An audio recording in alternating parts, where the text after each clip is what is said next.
In today's video, I'm going to teach you how to create a dashboard in Metabase. By the end, you'll have a clean, empty dashboard ready for you and your team to populate with insights. We'll keep things simple and focused so you understand exactly what to click and why. First, open your Metabase workspace in your browser. Make sure you're in the right account and that you have permission to create content. If you don't see the options I mentioned, a quick refresh or switching to a different space in your workspace usually helps. A supported, up-to-date browser also makes the interface feel snappier. Once you're in, look for the new button. It typically shows up near the top right of the screen. This button is your starting point for creating things in Metabase. You'll see options like questions, models, and more. But today we're focusing on a dashboard.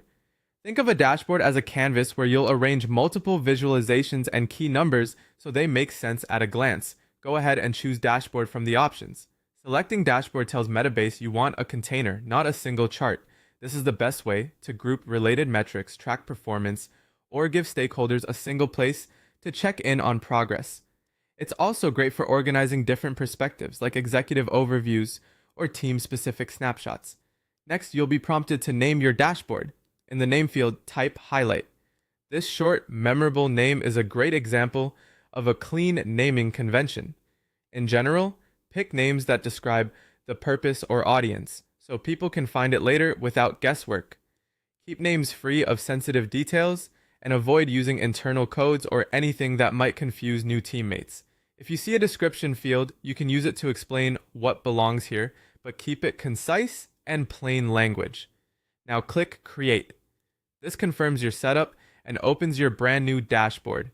If Create is grayed out, double check that the name field isn't empty and that you've completed any required selections on the screen. Once created, you'll land on an empty canvas. That's expected and perfect. This is your starting point for adding questions, arranging tiles, and eventually applying filters to make the dashboard interactive. That's it. You opened Metabase, clicked New, chose Dashboard, entered Highlight as the name, and clicked Create. You now have a dedicated space ready for your company's key metrics. From here, you can start adding content that matters most to your audience, keep titles clear and consistent, and iterate as your data needs evolve. Thanks for watching, and happy building!